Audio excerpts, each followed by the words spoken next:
افغان لوبډلې شپږ لوبډل مشرانو لاسته راوړنې او ماتې په دغه ویډیو کې به راسره هر څه وګورئ دوستانو. خپله قضاوت وکړئ چې کوم یو لوبډل مشر د افغانستان لپاره کار کړی او کوم یو نه ده کړی. لاندې په کمنټ کې راسره خپل نظر هم شریک کړئ. سمیع الله درانی لیکي د 2009 کال راهیسې کله چې افغان لوبډله دوهمه درجه هیوادونو سره په یو ښه مورال لوبېدله او تقریبا لوبډلو ورڅخه ویره کوله، شپږ لوبډل مشران یې تر دې دمه عدل او بدل شوي دي. دغه لوبډل مشرانو کې نوروز منګل، کریم خان صادق، محمد نبی عیسی خیل، اصغر افغان، ګلبدین نایب او راشد خان د یادولو وړ دي. لومړی راځو دوستانو خبره کوو د نوروز منګل. د افغان لوبډلې لومړی لوبډل مشر له 2009 کال څخه تر 2012 کال پورې نوروز منګل و. د هغه په لوبډل مشرۍ کې افغان لوبډلې 2 ورځنۍ لوبې کړي چې 12 ګټلې او 10 بایللې دي. د ده په لوبډل مشرۍ کې هیڅ یو ورځنۍ لوبه نه د مساوي او نه هم باران لغوه کړې ده.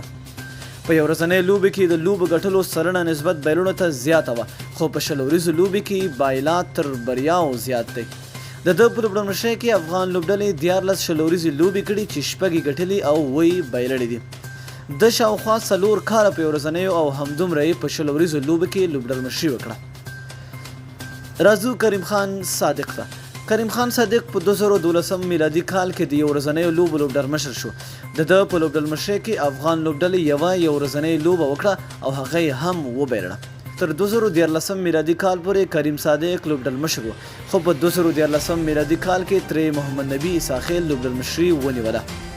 راځو محمد نبی عیسی خیل ته. عیسی خیل تر 2015 کال پورې لوبډل مشر و. د هغه په لوبډل مشرۍ کې افغان لوبډلې 28 یو ورځنۍ لوبې وکړې چې 14 ګټلې او 15 بایللې دي.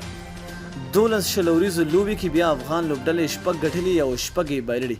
د دې وروسته بیا محمد نبی عیسی خیل له لوبډل مشرۍ استعفا وکړه او اصغر افغان لوبډل مشر شو. راځو اصغر افغان ته. اصغر افغان له 2015 میلادي کال څخه تر 2019 میلادي کال پورې لوبډل مشر و. دی په ټولو لوبډل مشرانو کې خورا بریالی او بختور کپټان و. افغان لوبډلې د ده تر رهبرۍ لاندې 50 یو ورځنۍ لوبې کې 11 ګټلې 21 بایللې، 1 ټای یعنې مساوي شوی او 3 بې پایلې شوي دي. د ده په لوبډل مشرۍ کې افغان لوبډلې په 40 ورځو لوبه کې 30 ګټلې او 9 بایللې دي. په 2 ټیسټ لوبه کې لوبډل مشر و چې هند ته یې وبایلله او له آیرلینډ څخه یې وګټله. د ده په لوبډل مشرۍ کې افغان لوبډلې په زیمبابوې کې د 2019 میلادي کال د غوراوي جام سیالۍ اتلولي هم وګټله. کله چې همدغه غوراوي جام سیالیو کې اصغر افغان د اپنډکس عملیات وکړ، نو راشد خان په 4 لوبې کې لوبډل مشري وکړه چې 3 لوبې وبایللې او 1 یې وګټله. راځو ګلبدین نایب ته. 2019 میلادي کال په سر کې ګلبدین نایب لوبډل مشر شو، خو د ده په لوبډل مشرۍ کې افغان لوبډلې په نړیوال جام کې 9 لوبې سر په سر وبایللې. له نړیوال جام څخه راستنېدو سره جوخت ګلبدین نایب له لوبډل مشرۍ لرې کړل شو او پر ځای راشد خان لوبډل مشر شو. اوس راځو راشد خان ارمان ته. راشد خان په ټیسټ لوبه کې له بنګلادیش څخه بری خپل کړ.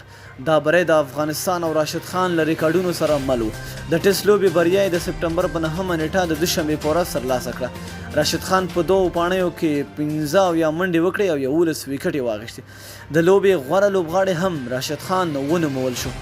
له ټیسټ لوبې وروسته یې د سپټمبر په 14 نیټه د شنبې په ورځ د زیمبابوې خلاف په 3 اړخیز سیریز کې لومړۍ 20 ورځه لوبه وګټله او دا یې په لوبډل مشرۍ کې د پیل 20 ورځه لوبه هم وه. د سپټمبر په 15 نیټه د یکشنبې په مازدیګر افغان لوبډله د سیریز دریمه او خپله دوهمه لوبه له بنګلادیش سره کوي.